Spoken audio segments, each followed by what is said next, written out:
Hey, it's Greg Luther, and listen, today we are going to talk a little bit about some of the changes that are happening with the NAR lawsuit, the settlement, and now the changes that real estate agents are going to have to deal with starting this Saturday. So that starts this coming Saturday, actually, let's say Friday at midnight.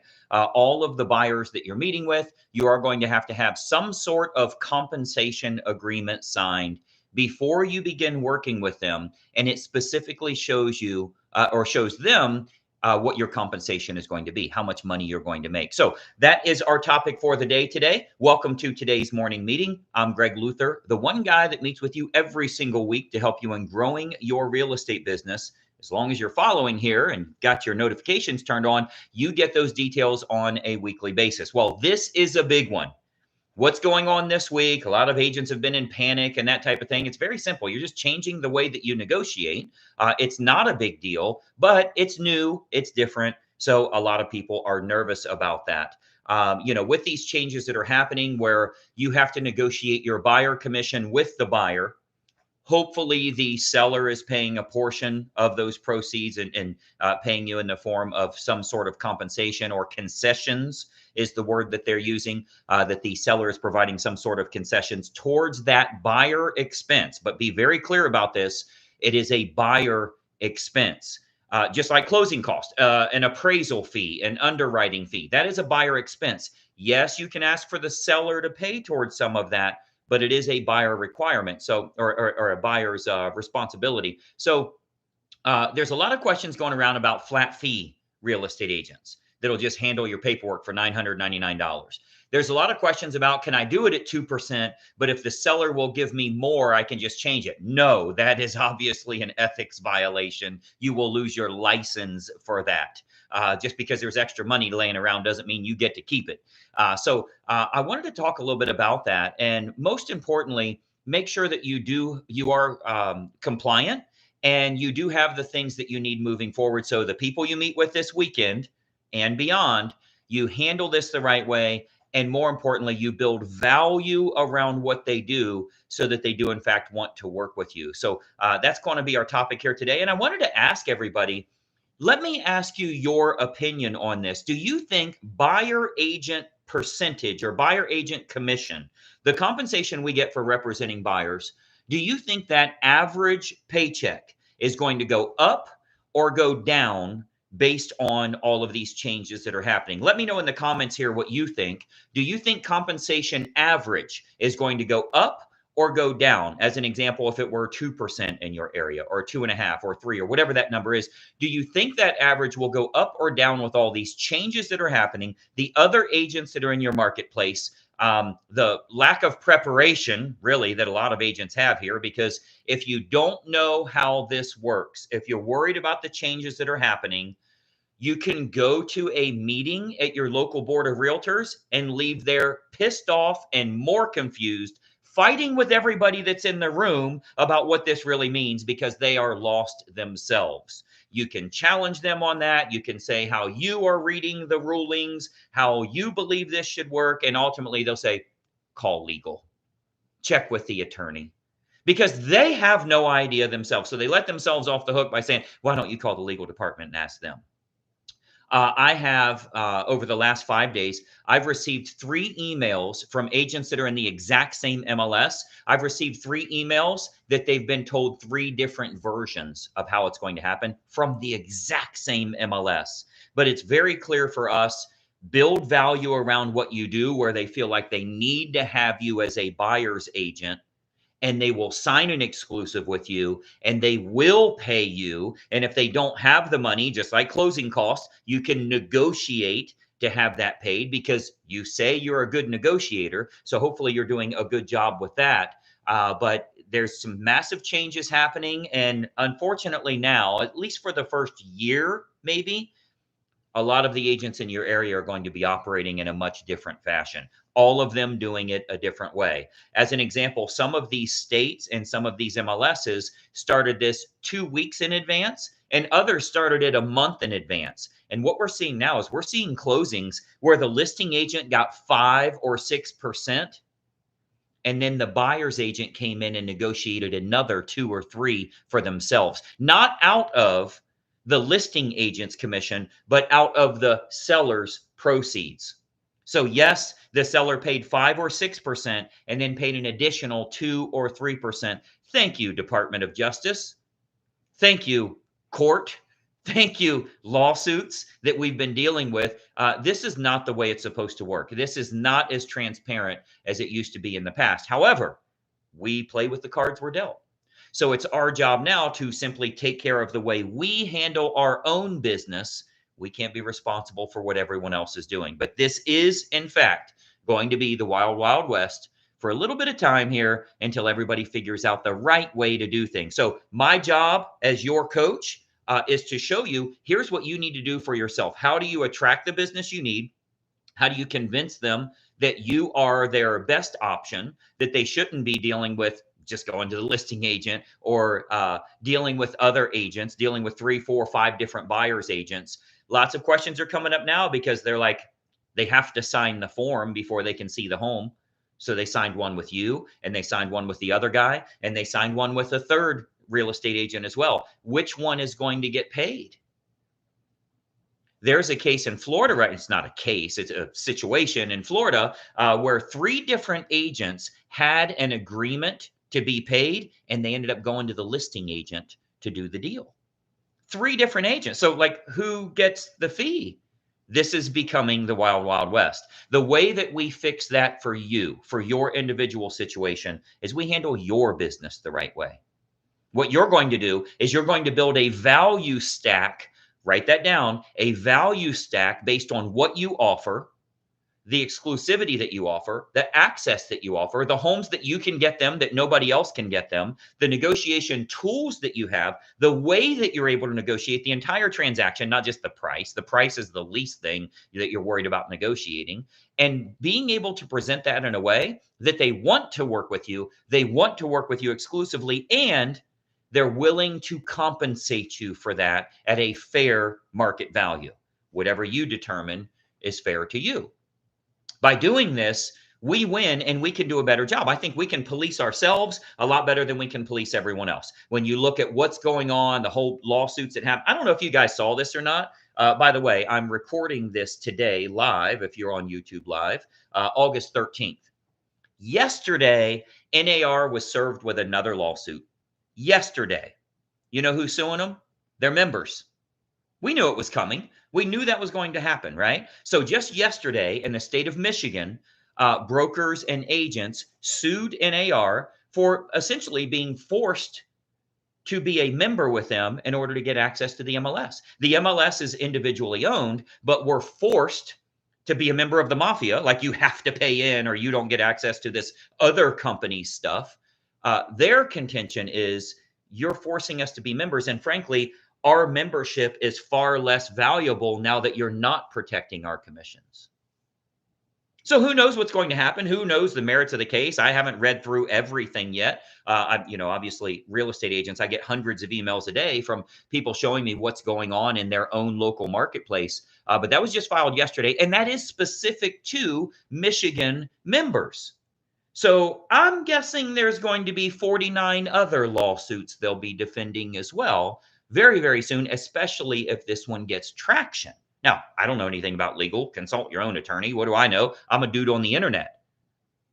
But we see what's happening here, and we know ultimately what's going to happen with the membership. As I've been predicting for over a year, go back and consult all of the videos that we've had here. It's gone. It's going to be gone. And frankly, it's not needed. We can do a great job. I am not legal, moral, and ethical because NAR says I need to be. How about you? Is that the reason that you're legal, moral, and ethical, just because you're a member of something that says you should be? No, that's who you are as a person, right? And if they have other people policing that, other people making sure that that's actually handled the right way, namely the local MLS, well, why don't we use the local MLS and it'll be the exact same humans that are policing what we do anyway. So anyway, that's a little off topic. Our goal for us moving forward is to make sure we are doing the right thing. And it's real simple to say, I want to be compliant. I got to make sure, what do I have to do? Okay, you need to get a signature in advance. It has to specifically say what your commission is, all of that stuff. You know what nobody's talking about? how in the hell do you get them to agree? That's great. You know what you need to get signed. But if you say something like, oh, well, the state requires us to do this, we have to do this now, it's a new rule. That doesn't mean they're going to sign it. You're actually going to degrade the relationship you have with them because they feel like they're being forced to sign something when they just want to look at it. I just want to look. We're just looking. I'm not signing anything. So until you are trained on how to get them to agree, who cares that you know how to do it now? Who cares that you know what's legal and compliant and following the rules and everything else? What about getting the buyer enough value that they say, yeah, of course I want to work with you. Yes, I want to work exclusively with you. I see there's distinct advantages in your value stack that nobody else offers. Frankly, most agents don't even know what that is. Let's be honest. If you're showing homes that are in the MLS, come on. You think I'm going to work? I can search that on my own. Why would I work with you? You think they can't shop for homes at 2 o'clock in the morning in their underwear? They can do that without you. So you really want to start thinking about, with these changes that are happening, I think it'll step up our game. I think it'll step up the value, the service we can provide for our customers. But if the reason you're working with a buyer, the reason you think they should work with you, the crazy reasons we hear when I say, why should I work with you instead of all the other agents that are out there? If you say the exact same thing that every single agent says, right? Well, I care about your business. Customer service is important to me. I know the area like the back of my hand. I grew up here. I'm a really good negotiator. I'll keep you out of trouble. I'll negotiate in your best interest. I'll represent you. Every single agent you interview says that. So I asked you why I should use you. If you don't have a value stack that shows at least 3, 4, 5, 6 different reasons that I should use you, and I won't get these things if I go with someone else, you're probably not going to do well beginning Saturday. Friday might be your last day in your old job. But if you can build that value stack and you can really show why they should work with you, not only will you get more business than you've ever had, not only will you earn more money than you've ever earned before, you'll have a lot more control of your own business as well. And I think it's crucial you do this. Many of you saw, like, I'm doing this big webinar on Friday, which is literally hours before the new rules start. I'm doing a big webinar training on Friday on building that value stack, showing how you're different, why they should work with you, how to get that signature in advance, how do we present all of this stuff. And it's already got thousands of people registered. My team is on with Zoom right now trying to figure out, we can only get 5,000 people on Zoom. How do we get multiple accounts to this? Because it's the most timely training we've ever had. But most agents say, I've never given a great buyer presentation, and I wouldn't know how to give it unless they meet me face to face. My broker tells me I should meet them in my office. I should do a one-on-one consultation. Like, all of this old school approach that's just not going to work in this market. If you are not trained up on the right way to go about this, you are not going to do well. It is not going to end well for you come this Saturday. So, and by the way, those of you that do want to watch that on Friday, if you can get in, if we can get more agents on the Zoom, you can register for it now. ultimatebuyerconversion.com. is where you go. It's a free training. I think you'll find it very helpful. It's this coming Friday. ultimatebuyerconversion.com. You can just register for it. But we're going to walk through that value stack and how you meet with a buyer and say, look, here's the new rules. Here's why you need to sign. Here's what the commission structure is going to look like. Here's how I get paid. And then what happens if the seller's not paying? Are you going to need to pay out of pocket? And then here's all of the reasons that's a benefit for you and what to do if they don't have the money. And then more importantly, if they want to go to the listing agent, if they want to use their brother who's a realtor, how do you conquer all those objections in a phenomenal presentation so they only want to work with you?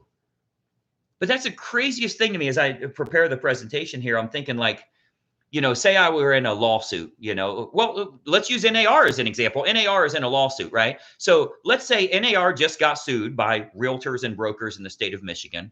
Let's say NAR is like, well, I don't need to hire an attorney. They already have an attorney. I'll just use the opposing counsel. I'll just use them and they can write it all up, right? That's what you're doing when you call a listing agent. You're in a negotiation, you're negotiating a lawsuit, you're negotiating terms, and you're like, oh, well, they already have representation. I'll just use them. That'll save me money. I know. I know it'll save what is it? The client that or the person that represents themselves as their attorney has a fool for a client. Is that how it goes? If I were attorney, I would know what that statement is. But you are a fool if you are representing yourself or going to opposing counsel's representation.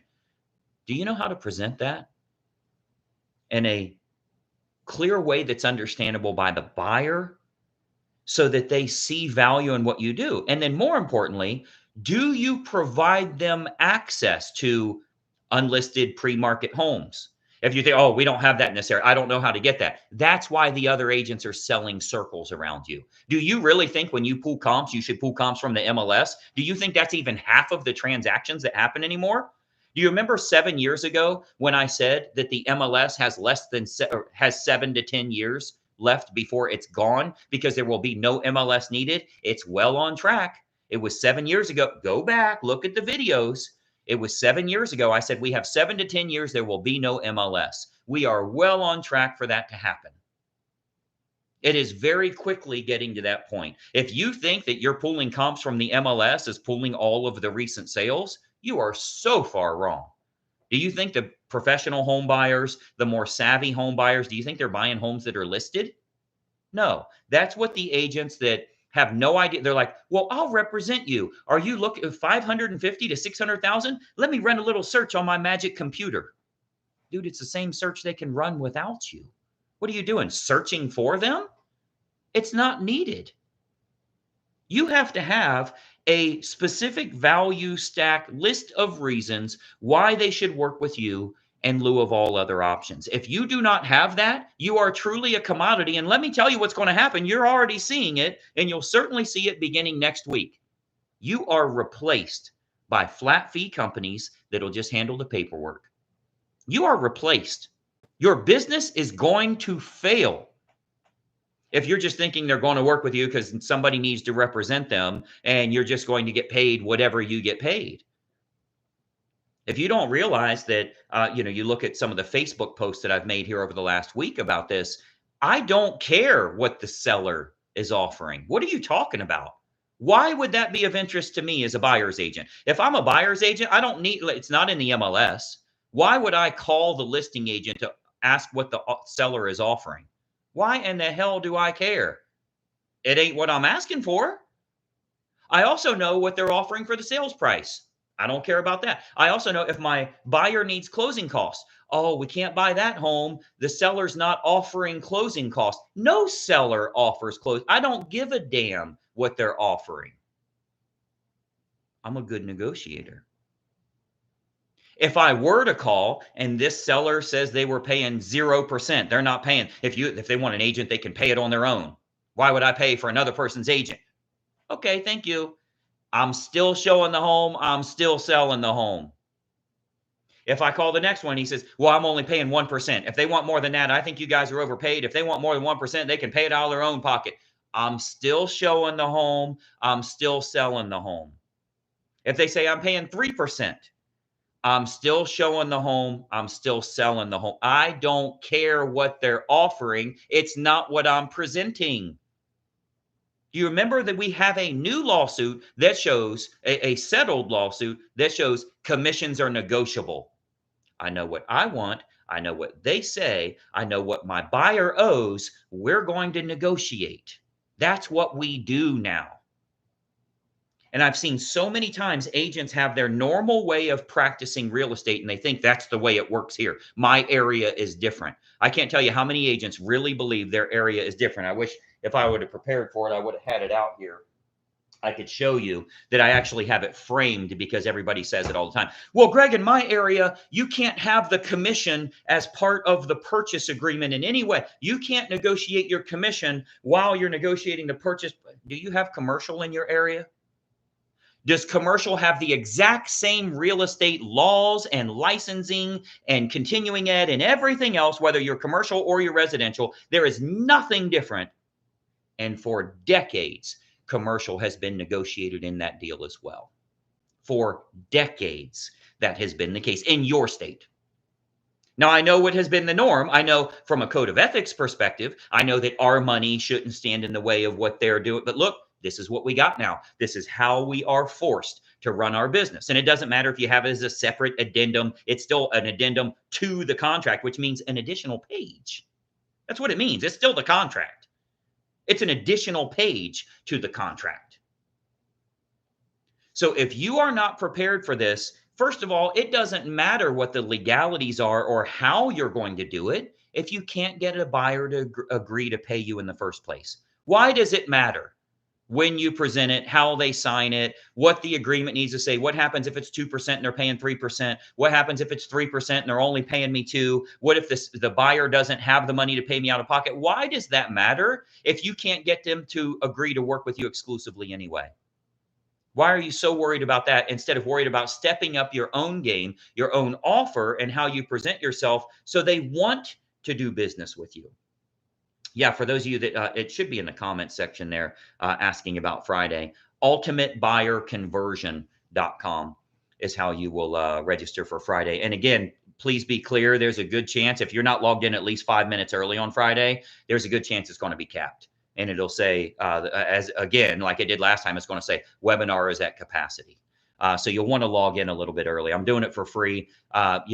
Zoom's recommendation when you check all this out, they're like, just charge everybody $99 and then you'll have less people show up. I'm good. I don't need to do that. So grab your spot for it if you do want to learn a little bit about building that value around what you're doing, getting these buyers to want to work with you exclusively so that they'd never go with anybody else. If you write down all of the reasons they use you, and I would encourage you to do this right now, grab a piece of paper while you're watching this video, grab a piece of paper, and I want you to write down really fast, shorthand. I want you to write down all the reasons they should use you as their exclusive representative without saying these things. I'm a good negotiator. I care about your business. Customer service is important. I grew up in this area. I know the area like the back of my hand. I'll represent your best. I'll negotiate for you. All of those things everybody says. I'm asking you why I should use you instead of someone else. Not what everybody does. That's like if I said, hi, I'm interviewing waitresses. Why should I let you be my waitress tonight? I tip really well. I give really big tips. I might be the best customer you ever had, but why should I choose you instead of anybody else? Imagine the waitress is like, well, I'm going to take your order and I'll make sure I get it right. And I'm going to go tell the cook what to make. And I'm going to look at it and I'm going to make sure it's correct. And then I'm going to bring you your food. And then I'm also going to bring your drinks. And if your drinks ever end up empty, I'm going to fill them up. I'll be like, can you tell me something you do that not every single waitress does? Because you look kind of silly saying, like describing what real estate agents do. No kidding. Every real estate agent I would ever hire would do that, including the 995 guy. So why should I use you instead of all of the other options? Show me the list. Show me that value stack that you have. You guys have seen the menu of services that I utilize, which has been knocked off repeatedly. There's a real estate coach, by the way. Let me get a little sidetracked here. There's a real estate coach from North Carolina. You know who you are. You're being sued tomorrow for stealing all of my shit and putting my menu of services and our perfect home finder and our famous agent program and all of the things we do. It works so well that it gets agents making tons and tons and tons of money. And out of 30,000 real estate agents that have made all kinds of money using my approach, you got to have one idiot that thinks he's going to copy my stuff. So my attorney was saying, let's send a cease and desist and try and get it to stop. No, no, no, no, no, no, no. Take my $50,000 retainer so I can make an example. Let's sue him now. Let's just file. Don't even mention anything. Let's just file the lawsuit. That's how well it works. But I do believe that a lot of agents are trying to change their own approach and the way they're going to handle this come Saturday. You need to focus on your business. You need to focus on what needs to be done to show the buyer why they should work with you exclusively. I've been doing this 25 years. It works so well that the agents that close tons of deals are knocking it off. So build that value stack, show them what you do no one else does. Remember this one word, access. Access. If I were buying a car right now, if a dealer says, hey, we got all this stuff you're seeing on the internet, We got all this stuff you can see on the lot. But if you want to come with me on Monday morning, we go down. This is where we get our cars from, and you can get it pre-market. You can get it right from the auction and use my dealer card. I can help you in getting that car at a discount. Of course, that's the route I'm going to go. Can you do that with your buyers? If you don't know how, you need to learn how. We'll talk a little bit about that on Friday too. But then how do I build that value stack for my buyers so they want to work with me? If you have not seen it yet, the $995 deal, the $500 deal, the I'll just use an attorney to fill out the paperwork. I'll just call the listing agent, and the listing agent isn't going to have to sign an agreement. All of the rules they have with that stuff going on right now. If they go another option, it's because they didn't see value in what you offered. If they're trying to find a way not to pay you, it's because they think they'll do just fine if they don't pay you. Keep that in mind with your presentation here. If they're like, no, I don't really want to sign that, that means they don't want what you offer. So you have to fix that side. It's not a problem with their motivation. They're just not motivated to take what you're offering them. Okay. So get exactly what you need to do here the right way and get that value stack presented well so you know how to present it. I mean, imagine this for a minute. Imagine Sunday, you get a buyer and you get that buyer lead and they're like, hey, I want to go look at a home. Imagine I gave the presentation for you. And I built value around why they should work with our team, the difference between an average agent and what we do, how we're compensated, what they should do if they don't have the money for compensation. These are all conversations you need to have before you meet with them. It's hard to do on the hood of a car. It's hard to do when they just want to look at the home and you're trying to get them to sign something. It's no different than when you go to a dealership. If you were looking to upgrade your car and buy a brand new car, if they're like, I'm sorry, I need you to sign this. Oh, no, I'm not buying. I'm just looking. We're not in a big hurry. We're just looking. I'm not signing anything. That makes perfect sense to them. But you have new rules and guidelines that you have to follow.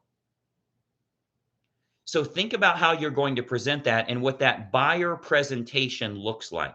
You're not going to get them to come to your office. You're going to have a tremendous cancellation rate. You're going to have, my wife had to work late. We couldn't find the building. I didn't have a babysitter. We can't be there. You're going to find all of those things because what they don't want to do is meet with an agent. What they do want to do is preview homes.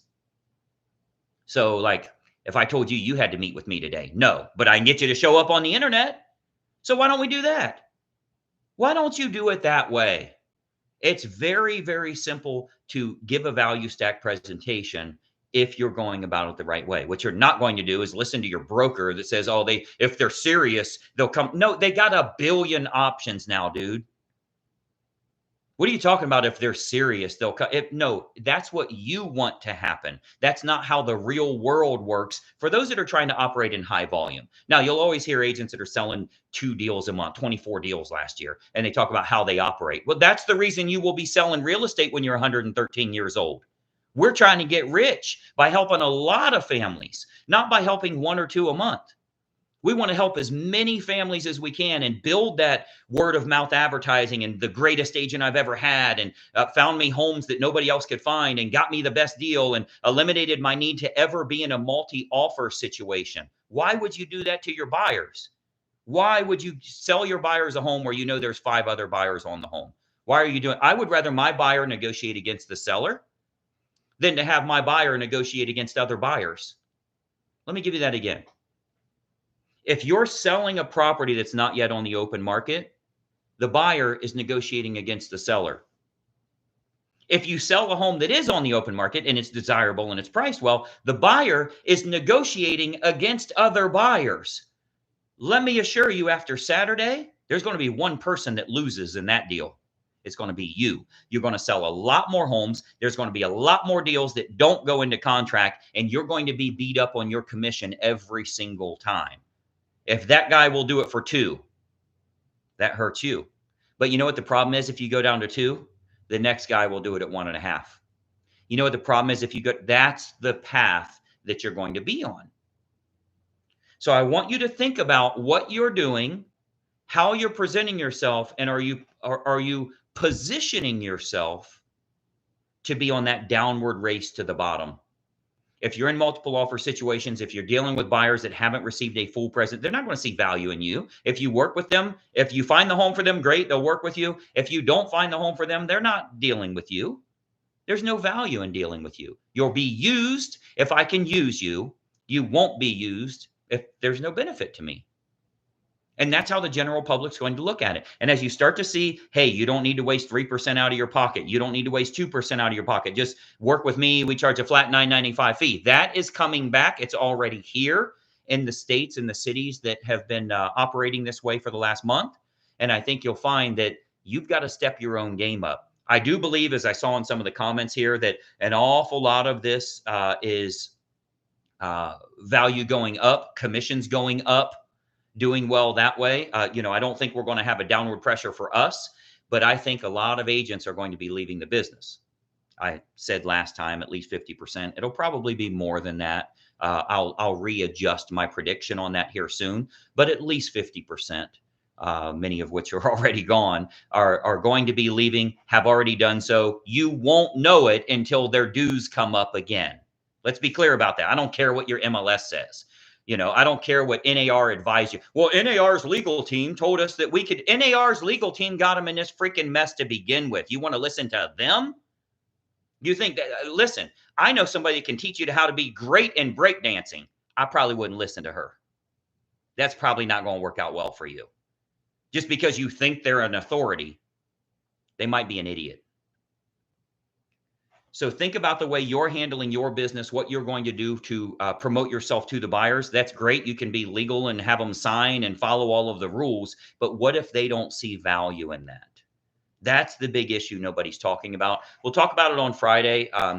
ultimatebuyerconversion.com. I think you'll find it will be very, very helpful for you if you can get a spot for that. And feel free to share it with other agents too, because this is something that is going to be needed come Saturday morning.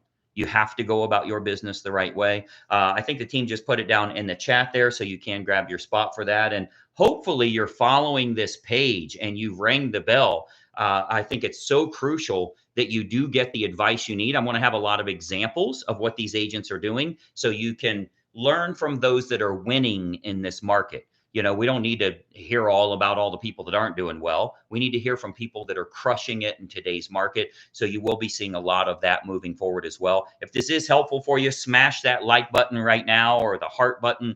Let me know this type of stuff is helpful for you. And we'll keep providing as much as we can, absolutely free of charge on the morning meetings here every single Tuesday.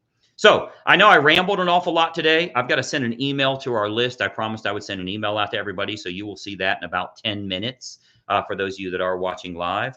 But looking at your notes from today, how does your value stack look? Do you have bullet points? I can do this for you and nobody else can do it.